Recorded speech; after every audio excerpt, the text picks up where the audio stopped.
Do you really know what you're looking at when you look at her? You say you love her. You say you understand her. But do you? Or are you loving a shadow, a reflection, a carefully shaped dream your ego painted to feel whole? That's the question Schopenhauer dared to ask. And no one liked the answer. Because to understand women, you must first be willing to understand yourself. And that's where most men fall. We live in a world that feeds us illusions. A culture that encourages shallow romanticism and punishes honest perception. From songs to films to broken father figures, everywhere you turn, you're handed a lie. That love is about worship. That desire is purity. That the feminine is meant to be soft, docile, agreeable. A muse, an answer. But what if she's not your answer? What if she's your challenge? You see, the hardest truth to swallow isn't that women are difficult. It's that men are blind. Blind not because they can't see, but because they refuse to. Because seeing would shatter the myth. Because truth would dissolve the mask. Schopenhauer didn't hate women. He hated delusion. And the modern world is built on romantic delusion. You want to believe in the fairy tale. You want to believe that if you give enough, love enough, sacrifice enough, you will finally earn her devotion, her loyalty, her softness. But devotion isn't earned through obedience. It's earned through presence. Loyalty isn't a reward. It's a reflection. And softness? That only appears when she feels safe with the strength of your authenticity. Here's the uncomfortable truth. You don't want to understand her. You want to control her. Because understanding her means giving up the idea that you are the center, that your love is enough, that your version of reality is objective truth. Understanding a woman means facing the fact that she is not here to validate you. She is not here to save you. She is not here to complete you. She is here to be, as she is. And if you can't see her as she is, you don't love her. You love an image, a doll, a character in your internal drama. That's what Schopenhauer meant when he warned of female nature. Not that it is wicked, but that it is ancient, powerful, and uninterested in your ego's illusions. Still think you know her? Let me ask you something. When she grows distant, do you panic? When she doesn't respond the way you want, do you resent her? When she speaks her truth, do you shut down or do you listen? Because the way you answer those questions says more about you than about her. This isn't about women. This is about men. This is about the blindness we inherit, the lies we pass down, the masks we wear in the name of love. Real love isn't a fantasy. It's not beautiful poetry wrapped in candlelight and filtered photos. It's violent. It's raw. It demands death of the self you thought you had to be. Love is not found in conquest. It is found in surrender. But surrender requires courage. So many men want intimacy without vulnerability, connection without exposure, safety without truth. That's not love. That's a transaction. So let's be honest now. What if she's not confusing? What if she's just honest in a way your ego can't handle? What if her silence is clarity? What if her indifference is wisdom? What if her leaving was the greatest lesson you refused to learn? You wanted comfort. She wanted presence. You offered promises. She wanted attention. You gave her the version of you that smiles through gritted teeth, that agrees to avoid conflict, that performs love to earn reward. But love isn't performance, and she can smell the lie. Here's the bitter truth most men don't want to admit. You don't lose her because she changed. You lose her because you were never really there to begin with. You were projecting. You were managing. You were trying to be enough instead of being real. Schopenhauer didn't leave us a roadmap to control women. He left us a warning that to seek to understand the female mind is to first destroy the illusions inside your own. This isn't comfortable. This isn't easy. But it's necessary, because only through uncomfortable truth can we begin to see clearly.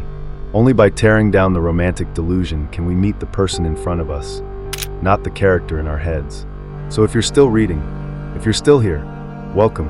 This is the mirror, and it won't flatter you, but it might just free you. Do you remember the first time you imagined the perfect partner? Not the real one, the ideal. The flawless image painted by stories, movies, or maybe your own desperation. The one who always understands, who never judges, who exists solely to fill your emotional gaps. The one who is everything you ever wanted, because you wanted to escape being everything you were afraid to face.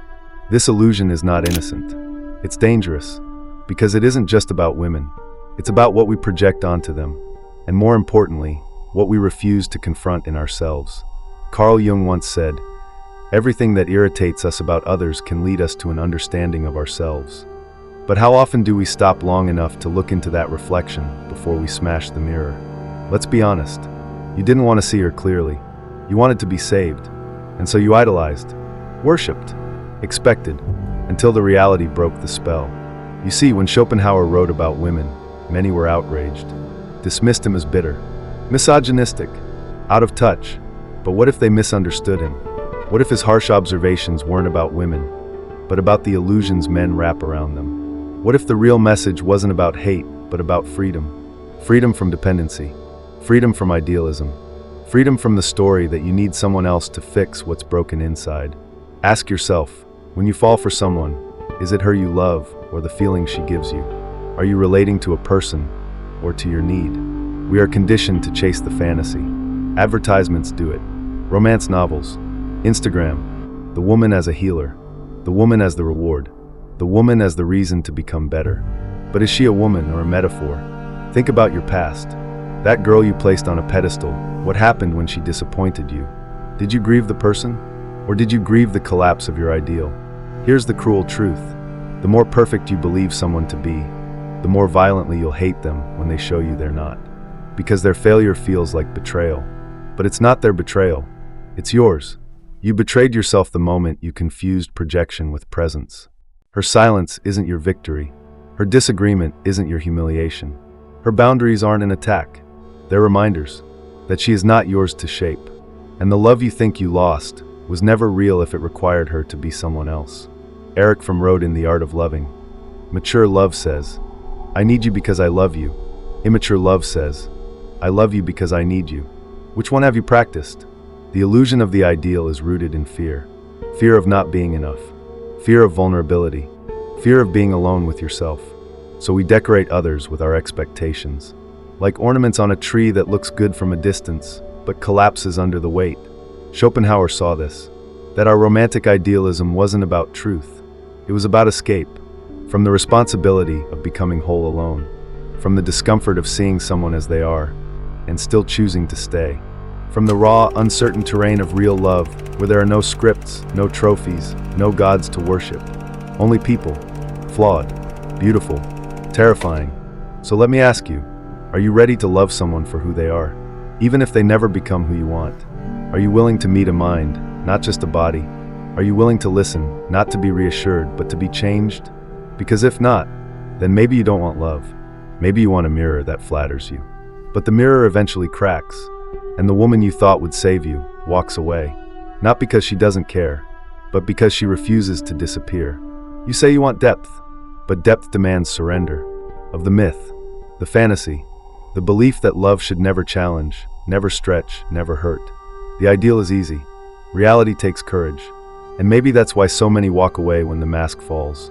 But if you stay, if you see her not as a savior, not as a symbol, but as a soul, you might find something rarer than perfection. You might find connection, not built on illusion, but truth. And that is love worth waking up for, even when it's not easy. Especially then. Have you ever wondered what she actually sees when she looks at you? Not what you hope she sees, not what you tell yourself she sees, but the raw, unfiltered truth. Is it confidence or the mask of it? Strength or a carefully curated performance of control? Does she see a man or a boy hiding in a man's clothing? These aren't easy questions. They're not meant to be, because the answers lie in the cracks of your identity, the places you ignore, deny, or embellish. Arthur Schopenhauer once wrote, "A man can be himself only so long as he is alone." What if she sees the version of you that emerges when you are alone? Not the social performer, not the overachiever, not the lover who quotes Nietzsche, but the man in the silence, the man in his unspoken fears. She sees your posture when no one's watching. She sees your ambition, but senses the void it's trying to fill. She sees your humor and the sadness beneath it. Women don't read your resume, they read your rhythm. You think you're hiding your doubts behind success, money, muscle, or wit. You're not, because no matter how many plates you spin in your external world, your internal world leaks through. It's in the tone of your voice, the timing of your smile, the depth or shallowness of your eyes when she tells you something real. And what does she really want to see? You think it's power. No, it's presence. You think it's certainty. No, it's the courage to admit when you don't have the answers. You think it's protection. But she wants to know if you can protect her from yourself when your shadows rise. She's not looking for perfection. She's looking for integration. A man who has met his demons and made peace. A man who's not afraid of her darkness because he's no longer afraid of his own. Carl Jung once said, "The privilege of a lifetime is to become who you truly are." But how many men even know who they truly are? You wear roles like armor, the strong one, the provider, the charming one. But armor doesn't invite closeness. It repels it, and so she sees you, but only to the depth you allow. Let me ask you something. What are you still afraid she'll find if she sees all of you? The insecurity from childhood? The shame of failure? The loneliness you drowned in achievement? Because she already sees it, and she's not judging it. She's judging your willingness to face it. See, masculinity isn't about dominance. It's about depth, and the deeper a man knows himself, the more safety he offers, not just to her, but to the world. This isn't about romantic strategy. It's about existential clarity. She's not testing your wallet. She's testing your wholeness. She wants to know, if your world crumbles, will you collapse or evolve? If she gives you her vulnerability, will you hold it or flee? And here's the uncomfortable truth. She doesn't need you. Not in the way you once believed. She's got options. She's got independence. She's got intuition. What she's looking for is rare. A man who doesn't need her to complete him, but chooses her from completion. A man who can hold complexity without running. A man who doesn't perform his values, but embodies them. Because she doesn't want your role. She wants your reality. So what does she really see in you? The answer is the same as the question. What do you see in yourself when no one's watching? Schopenhauer believed that most men chase illusions because they cannot stand their reality. But what if your reality became stronger than the illusion? What if, instead of seeking to be seen, you sought to see yourself, your wounds, your patterns, your truth? That's when things change. That's when she no longer sees a man acting out a part. She sees you. And that is the beginning, not just of intimacy, but of integrity. So I'll ask again, what does she see in you? And more importantly, what are you finally ready to show? What if everything you've believed about love was wrong? Not just mistaken, but completely inverted? What if what you thought was connection was really control? What if what you assumed was affection was actually utility? You've been told love is about giving, / you've been told it's about understanding, compromise, sacrifice. But have you ever asked, who's benefiting? Love, in its purest form, may exist. But in modern relationships, love has become something else. A currency, a weapon, a mask. Arthur Schopenhauer warned us. The cardinal difference between all kinds of love is whether it is egoistic or altruistic. And most love today, it's not altruistic, it's transactional. Love is spoken, power is silent. You feel it when you give more than you get, when your emotions are used against you, when your fear of loneliness keeps you in a place that's draining your soul. You call it love. She calls it convenience. Let's be honest. In every relationship, there is a power dynamic. Someone wants more. Someone loves less. And the one who needs less controls the game. It's subtle, but real. And most men, they don't see it until it's too late. They're chasing connection. She's calculating options. They offer their vulnerability. She assesses leverage. This isn't about demonizing women. This is about recognizing the difference between romantic ideals and brutal truths. You've been taught that your strength lies in how much you can give. But in reality, your power lies in what you can walk away from. A man who needs nothing cannot be manipulated. A man who is at peace alone is immune to the fear of abandonment. Women test for this constantly, not consciously, but instinctively. Does he bend when I pull? Does he crave my approval? Does he lose himself trying to win me? They don't want a servant. They want a sovereign. It's paradoxical. The more you chase love, the more you lose power. The more you hold your ground, the more respect you command. Because what she really wants isn't submission. It's polarity. A man who knows who he is. A man who doesn't break. Freud once said, "We are never so defenseless against suffering as when we love." That's why you must love with awareness, with clarity, with your eyes open. Don't mistake affection for alignment. Don't confuse attention with loyalty. Don't assume kindness is commitment. Ask yourself, does she respect me? Or does she use me? Does she challenge me? Or drain me? If you are constantly explaining your worth, you are not in love. You are in negotiation. Power isn't about control over her. It's about control over yourself. The man who masters his needs, masters his life. The man who gives without dependency, loves without fear. Love that is rooted in fear is not love. It's bondage. It's a prison painted with the illusion of affection. You think you're being noble by enduring emotional chaos. You're not. You're just afraid to be alone. And that fear is where you lose power. Power is presence. Power is boundaries. Power is silence. You don't need to prove yourself to be loved. You don't need to earn what should be given freely. She will test you. She will push against your identity. And if you collapse to stay loved, you weren't loved in the first place. This is the uncomfortable mirror. You see yourself in it, a reflection of need, of insecurity, of misplaced sacrifice. But you can change it by stepping back, by seeing the patterns, by asking finally, is this love or is this the performance of love? If your peace disappears when she's not happy, you're not in a relationship, you're in a silent war. Love should be a fire that warms, not one that burns you alive. She respects the man who chooses himself, even if she tests that, even if she walks away, because power is rare, and love, when it's real, meets you at eye level, not from above, not from below. So here's the truth. You don't lose her when you stand tall. You lose her when you shrink. Love is not the opposite of power.